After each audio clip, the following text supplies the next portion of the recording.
ბედით მომთაბარემ, ბედი ოქროპირით, ცის ბინადარმა მკლავი აღნართა.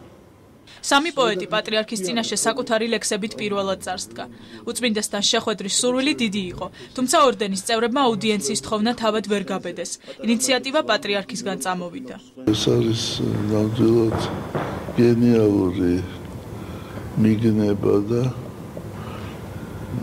ეს რაც ახალ ენერგიას შეიტანს ხალხში. პოეტთა ორდენის სამკაულის წევრებს პატრიარქმა ჯვრები და ძველი აღთქმა გადასცა. უწმინდესმა სამეული დალოცა და მათ საქმიანობას დიდი წამოწყება უწოდა. ორდენის წევრებმა პატრიარქს საკუთარი ლექსების კრებული დაუტოვეს. ვარ საოცრად ბედნიერი ადამიანი, რომ დღეს შევხვდი უწმინდესსა და უნეტარეს სრულიად საქართველოს კათოლიკოს პატრიარქს. პატრიარქმა გვაკურთხა და მოგცეკურთხება, რომ ვაკეთეთ ჩვენი საქმე. სიყვარულით და სიკეთით. გაერთიანებისათვის ყველაზე ძვირფასი ურთიერთსიყვარული და მეგობრობაა. სწორედ ამ ემოციებს იწვევს გიორგი ზანგურის, გიორგი შალომბერიძისა და დავით დეფი გოგიბედაშვილისთვის სიტყვა სამკაული, რომელიც უმრავლესობისათვის მხოლოდ აქსესუართან ასოცირდება.